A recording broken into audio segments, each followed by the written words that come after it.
IPL 2026 की तैयारियां शुरू हो चुकी हैं। यहां पर ऑक्शन की तारीख भी सामने आ चुकी है और रिटेंशन की भी तारीख सामने आ चुकी है।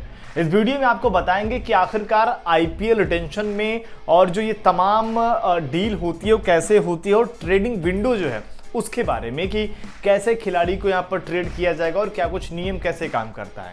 लेकिन सबसे पहले आपको जानकारी बता देते हैं कि जो तारीख है 15 नवंबर तक खिलाड़ियों की अदला बदली की जा सकती है, यानी कि जो ट्रेड वाली डील है वो की जा सकती है। और वहीं 13 से 15 दिसंबर के बीच में आईपीएल 2026 के लिए ऑक्शन किया जाएगा, ऐसी खबरें सामने आ रही हैं। अब बता देते हैं कि आईपीएल का जो ट्रेडिंग विंडो है वो कैसे काम यहाँ पर करता है। दरअसल आईपीएल में खिलाड़ियों की ट्रेडिंग एक निर्धारित समय में ही होती है।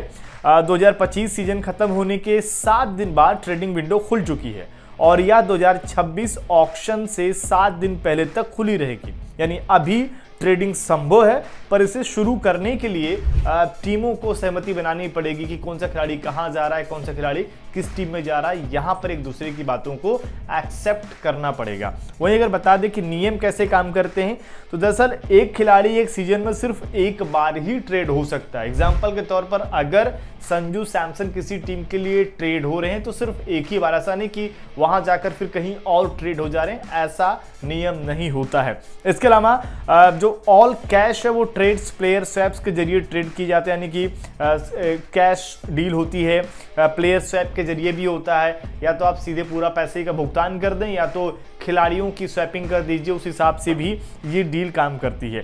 अगर खिलाड़ी ट्रेड होता है तो उसी कीमत पर उसका कॉन्ट्रैक्ट नए फ्रेंचाइजी से चलता है। मान लीजिए कि संजू सैमसन किसी दूसरी टीम में जाते हैं तो उनकी कॉन्ट्रैक्ट डील वही होगी जो फिलहाल अभी राजस्थान के साथ है। इसके अलावा अगर कोई पैसा फ्रेंचाइजी के बीच में ट्रांसफर होता है तो वो खिलाड़ी की सैलरी कैप में नहीं गिना जाएगा। खिलाड़ी को फिटनेस टेस्ट पास करना होता है ट्रेड से पहले। खिलाड़ी को ट्रेड के लिए अपनी सहमति देनी जरूरी होती है, यानी कि अगर खिलाड़ी कहता है कि भाई साहब मैं तैयार हूं जाने के लिए, तभी होता है। कई बार इस पर विवाद भी हो जाता है कि खिलाड़ी नहीं जाना चाहता फिर भी इसको ट्रेड करा दिया गया। तो ये तमाम चीजें हैं, लेकिन फाइनली देखना होगा कि ये सारे तो नियम है कि कैसे काम करता है, लेकिन अब ये देखना होगा कि ट्रेड से पहले किस तरीके से खिलाड़ियों को रिटेन और रिलीज किया जाता है, क्योंकि सबकी नजरें रहने वाली हैं चेन्नई पर रहने वाली हैं, इसके अलावा राजस्थान पर रहने वाली हैं और बाकी टीमों पर तो रहेंगे, लेकिन ये दोनों टीमें खास तौर पर बहुत ज़्यादा लाइमलाइट में रहने वाली हैं, क्योंकि इनके पास वो बड़े नाम हैं और इनके पास कहीं ना कहीं वजह भी है कि संजू सैमसन को लेकर जो तमाम चीज़ें चल रही हैं। अब आपको क्या लगता है कि किन खिलाड़ियों को रिटेन करना चाहिए, किन खिलाड़ियों को रिलीज करना चाहिए? कमेंट करके अपनी राय जरूर दें।